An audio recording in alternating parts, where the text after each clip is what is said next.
Hey guys, welcome back to some more reviews. The Explorer 4 here, the Horror Boy, and today I wanted to get into another movie review. And this is one that I had heard on a great series of streams from John Grande over at Grande's Graveyard. Big shout out to him. He's been doing these excellent streams on the Video Nasties movies.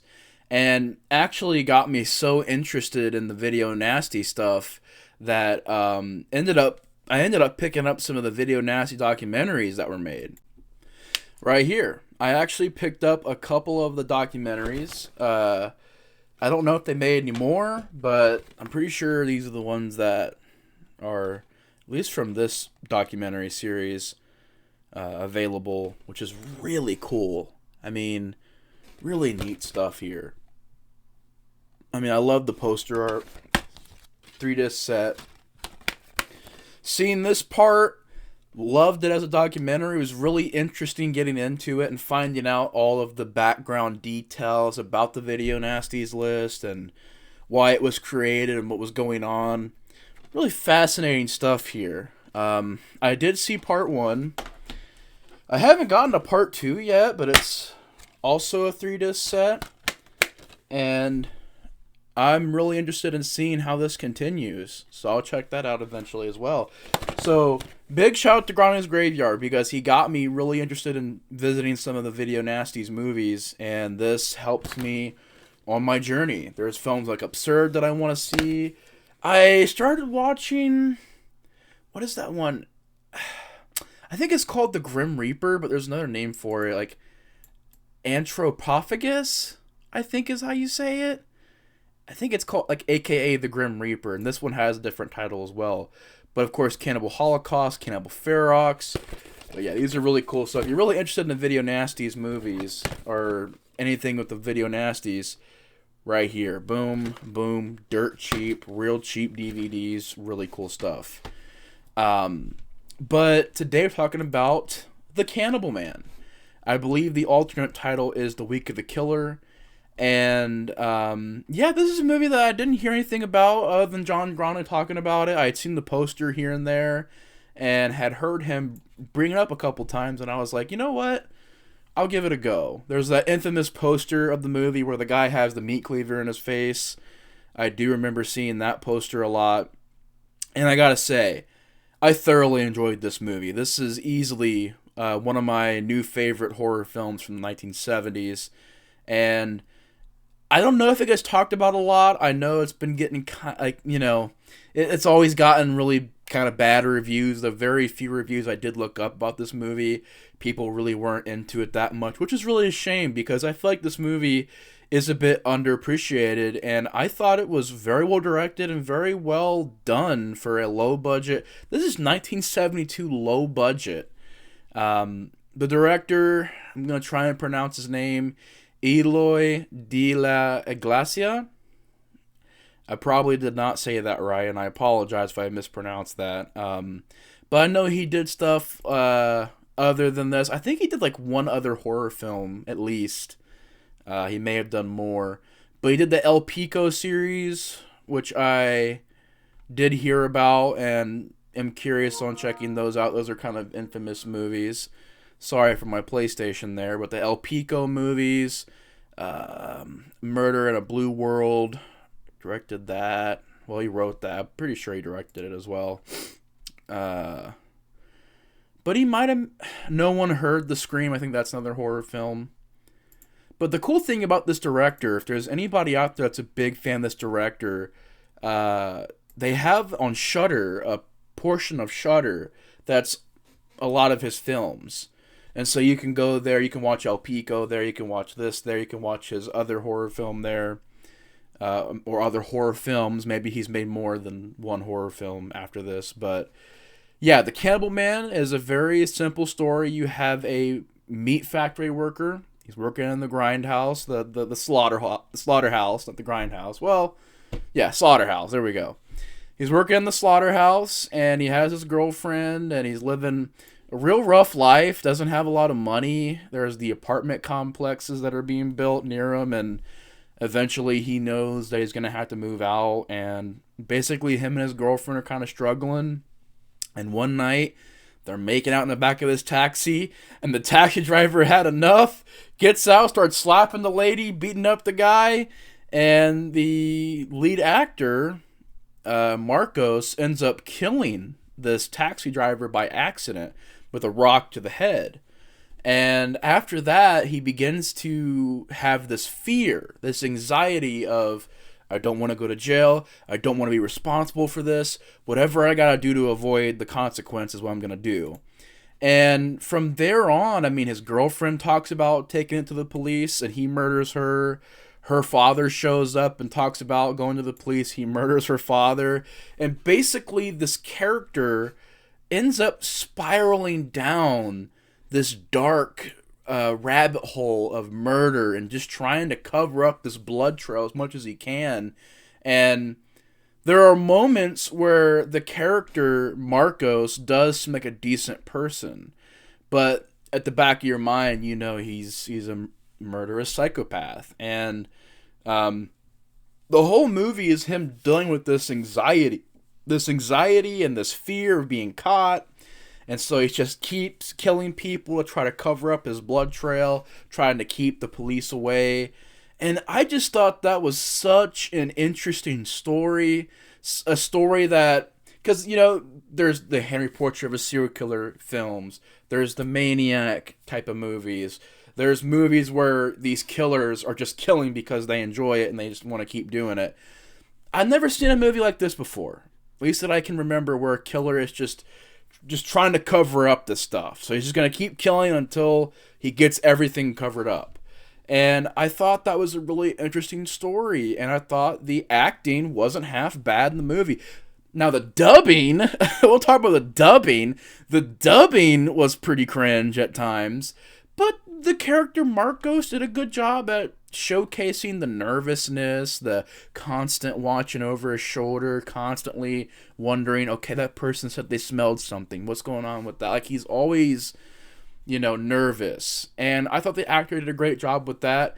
And he ends up meeting one of his neighbors, who ends up becoming one of his best friends, who's a gay character, who is actually portrayed in this movie pretty well for 1972.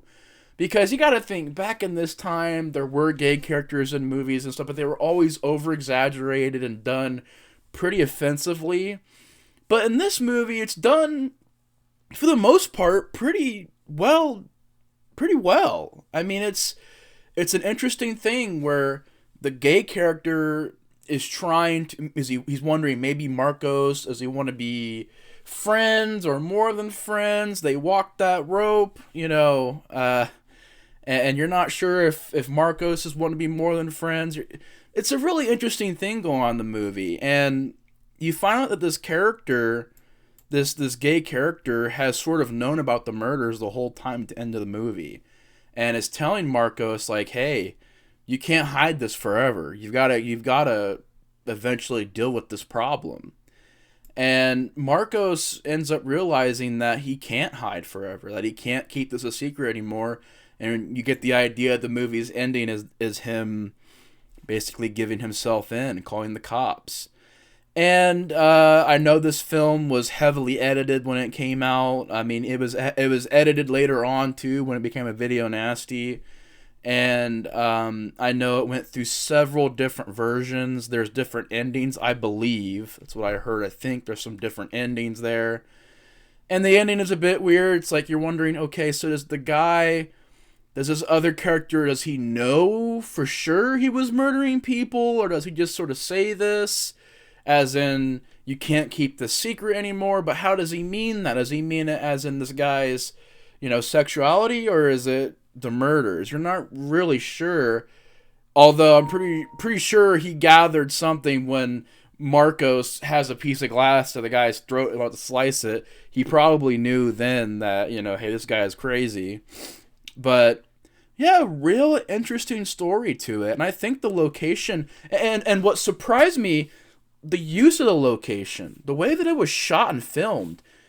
A lot of these low budget 70s horror films, and I've seen a decent amount of them, don't focus on cinematography and shots as much as this movie does, and a few others, where it's really just establishing this atmosphere and doing the best they can with what they have to have great looking shots.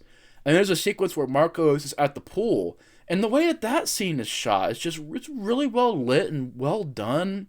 The movie looks really good for a 70s low budget horror film. It looks great.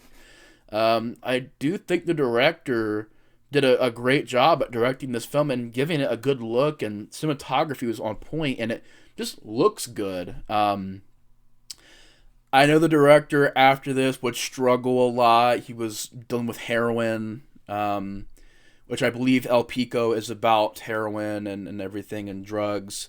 I know this director was really dealing with a lot of drug use after this movie, unfortunately. I do think he ended up getting clean eventually, but his body was just so affected by so much drug use and everything. I think he ended up passing away, unfortunately. But I think he did a great job directing this movie. Like I said, it's a very well done film for like I said, low budget 70s. Very, very well done.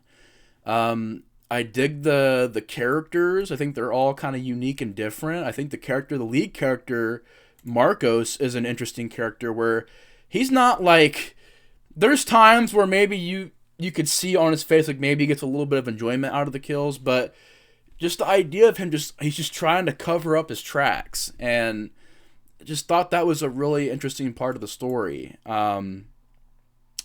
Do I have any issues? There is an opening in the movie that I thought, I don't know why it was in there. Obviously, it's exploitation.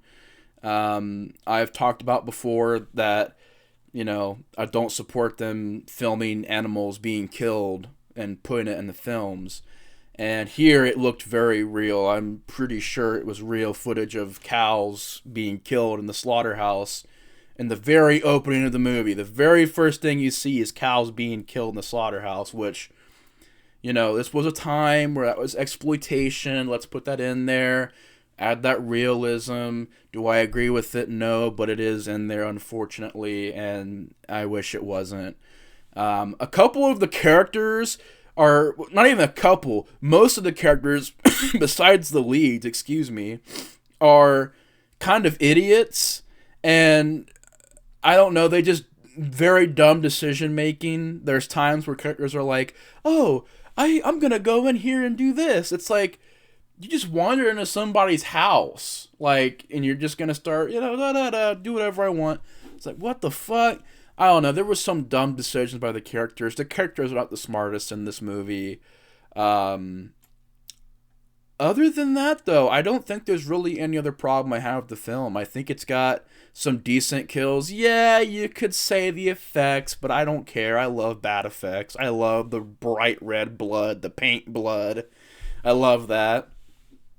And there's some cool ideas of kills, like a freaking meat cleaver to the guy's face is probably the most, infamous kill from this film. But there's some decent kills here and there, some decent ideas. Like I said, the effects are not super realistic, but I don't really care. I think that's a fun part of the film. But yeah, overall, Cannibal Man, aka The Week of the Killer, I really enjoyed this movie. It was very, very well done. Like I said, overall acting, story, some decent lead characters. I thought the film, what really set this movie as different from other 70s low-budget horror films was the story, the cinematography, the direction, the look of the movie. It was all very well done, and it surprised me because, like I said, a lot of these lower-budget 70s horror films are just real rough around the edges and real shaky and just, hard to tell really what was going on. But you could tell they really took their time to make this movie, and the shots, certain scenes have good suspense. Like there's a scene where these guys have got this bag and it's got these body parts in there. And you find out what he's been doing is taking these body parts to the meat packing place and grinding them up and to get rid of the evidence. So these kids take away the bag and start playing like, hot potato with it. And he's watching this and being like, oh my God, they don't realize like what's in that bag. Good suspense scenes just like that. There's a scene that's crazy where he's eating this food, and the girl's like, "Yeah, does it taste good? It came, from the meat packing plant that you work at." And he looks at it and he realizes he's possibly eating some human meat there, and it's a real crazy moment in the film. That's like, holy crap. Kind of having some karma there for the lead character coming back to bite him on the rear end. But yeah, I thought it's a very well done movie, very well directed, very well done. I really enjoyed it. Cannibal Man gets a solid 4 out of 5 from the Explorer of Horror. But anyways, if y'all have seen Cannibal Man, let me know your guys' thoughts on this from the comments below. If you have not seen it, I recommend it highly. I think it's a very well done film, and I think you guys will really enjoy it. But anyways, that's it. The Explorer of Horror is out. Hope you guys enjoyed the review. Thank you guys so much for stopping by, and we're out of here. Anyways, guys, have a good day or night, and we'll see you guys later. Explorer of Horror is out. Peace.